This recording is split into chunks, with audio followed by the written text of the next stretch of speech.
ദൈവത്തിന് സ്തുതി. പ്രഭാത കിരണത്തിലേക്ക് സ്നേഹവന്ദനം. ഭാഗം 1691. ഇന്ന് ഓഗസ്റ്റ് മാസം 17-ാം തീയതി. ഈ ആണ്ടിലെ 230-ാമത്തെ ദിവസമാണ്.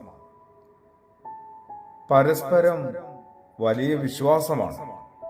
ഓരോരുത്തർക്കും ദൈവത്തില് അതെന്തൊരു വലിയ അഗാധമായ വിശ്വാസവുമാണ്. ഇങ്ങനെ മനുഷ്യരിലും ദൈവത്തിലുമൊക്കെ നമ്മൾ പരിപൂർണമായിട്ട് വിശ്വസിച്ച് ജീവിക്കുമ്പോൾ, ആ ജീവിതത്തെ അങ്ങനെ വിശ്വസിക്കുമ്പോൾ ഒരു കാര്യം ഒന്ന് ഉറപ്പുവരുത്തേണ്ടതാണ്. എന്തുമാത്രം അടിയുറച്ച വിശ്വാസമാണ് നമ്മൾ കൊണ്ടു നടക്കുന്നത്.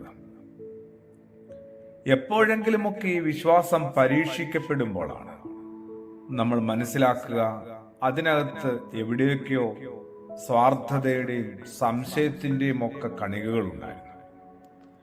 ക്രിസ്തുയേശു പറഞ്ഞിട്ടുണ്ടല്ലോ, കടുകുമണിയോളം വിശ്വാസവും ഒക്കെ. ഭൂമിയിലെ മനുഷ്യരുടെ ഒക്കെ തർക്കങ്ങളിലും കലഹങ്ങളിലും പതിവായി മുഴങ്ങിക്കേൾക്കുന്നത് എന്തെന്നറിയാം? അവൻ എന്നെ അവിശ്വസിച്ചു എന്നാണ്, അവൾ എന്നെ വിശ്വസിച്ചില്ല എന്നല്ല.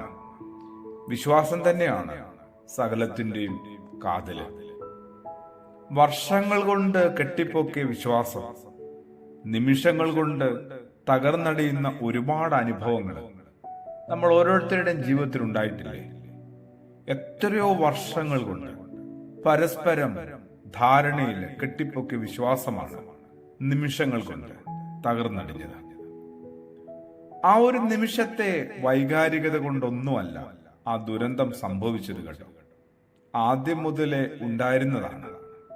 നമ്മൾ പരസ്പരം ഒളിപ്പിച്ചു വെച്ചിരുന്നതുമാണ്. എന്ത്? ആ വിശ്വാസത്തിന്റെ അല്പം കണിക. അത് പുറത്തു വരാനായിട്ട് ഏതെങ്കിലുമൊക്കെ ഒരു പ്രത്യേക സാഹചര്യത്തിന് വേണ്ടി കാത്തിരുന്നതാവാം. ഏതെങ്കിലുമൊക്കെ ഒരു പ്രത്യേക സാഹചര്യം ഉരുത്തിരിഞ്ഞപ്പോ വിശ്വാസത്തിന്റെ ഒക്കെ അടിത്തട്ടിൽ നമ്മൾ സൂക്ഷിച്ച അവിശ്വാസം പതിയെ പുറത്തു വന്നതാണ്. അതുകൊണ്ടാണ് നമ്മളുടെ മനുഷ്യബന്ധങ്ങളെയും ഓരോരുത്തരുടെയും ദൈവബന്ധത്തെയും ഒന്നുകൂടി ഒന്ന് പരിശോധിക്കുകയും പുതുക്കുകയും ശുദ്ധീകരിക്കുകയും ചെയ്യണമെന്ന് പറയുന്നത്. ശരിക്കും എവിടെയൊക്കെയോ എല്ലാവരും കുറച്ച് അവിശ്വാസം സൂക്ഷിക്കുന്നുണ്ട്. അത് പുറത്തു വരുന്നത് ഏതെങ്കിലും പ്രത്യേക ഒരു സാഹചര്യത്തിലാണെന്ന് മാത്രം.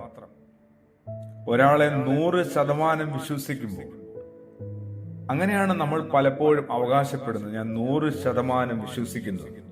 എന്നിട്ടും ചില നേരങ്ങളിൽ ബന്ധങ്ങളൊക്കെ കൈവിട്ടു പോകുന്നത്, വല്ലാതെ ഉലഞ്ഞു പോകുന്നത് ആ വിശ്വാസത്തിനകത്ത് ഒരു യേശു സാന്നിധ്യമില്ലാത്തത് കൊണ്ടുകൂടിയാണ്.